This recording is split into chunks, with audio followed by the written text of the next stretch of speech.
பெரிய topic unit 5 வந்து அந்த யூனிட் 5 வந்து கடைசி அட்டன் பண்ணுங்கள். ஒன்று பேலன்சிங் பாருங்கள், இல்லை வைப்ரேஷன் பாருங்கள். கண்டிப்பாக உங்களுக்கு இந்த பாசிசி பிடிஎஃப் ஹெல்ப்ஃபுல்லாக இருக்கும்னு நினைக்கிறேன். இப்போ நம்ம ஃபார்முலா பிடிஎஃப் பற்றி பார்க்கலாம். இது ME3491 தியரி ஆஃப் மெஷின்ஸ், அதோட ஃபார்முலா பிடிஎஃப் பற்றி பார்த்துட்ருக்கோம். இந்த ஃபார்முலா பிடிஎஃப்பில் நம்ம கண்டென்ட் பார்த்திங்க அப்படின்னா யூனிட் 1லேருந்து 5 வரைக்கும் இருக்கிற எல்லா டாபிக்ஸ், இப்போ velocity, games, gears, bell drive, இல்லை கியர் ட்ரெயினுக்கு ஃபார்முலா போடல, ஏன்னா கியர் ட்ரெயினில் ஃபார்முலாவே இல்லை. உங்களுக்கு வந்து ஒரு கான்செப்ஷுவல் மெத்தட்லாம் போடுற மாதிரி இருக்கும்.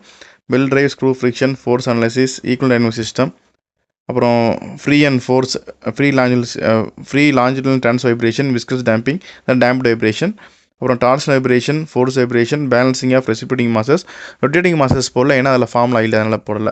இது எல்லாத்துக்குமே இண்டிவிஜுவலாக பேஜ் நம்பர் கொடுத்துருக்கு. எந்த பேஜ் நம்பர் என்ன ஃபார்முலா இருக்குன்னு சொல்லி கொடுத்துருக்கு. இதில் ஒவ்வொரு இதுலேயும் பார்த்தீங்கன்னா ஃபார்முலா இருக்கும், சில இதில் வந்து 2 மார்க்குமே உள்ளே இருக்கும். சரிங்களா? இப்போ எக்ஸாம்பிளுக்கு இப்போ கியர்ஸ் பார்க்குறோம் அப்படின்னா கியரில் எல்லா ப்ராப்ளமே இல்லை இருக்கும். நம்ம வந்து எதெல்லாம் வந்து வீடியோவில் சால்வ் பண்ணியிருக்கோமோ அந்த சால்வ் பண்ணதுக்கான எல்லா ஃபார்முலாவும் இருக்கும். இந்த பிடிஎஃப் மட்டும் பார்த்துட்டு இதில் இருக்க ஃபார்முலா மட்டும் படிச்சிங்கன்னா போதும்.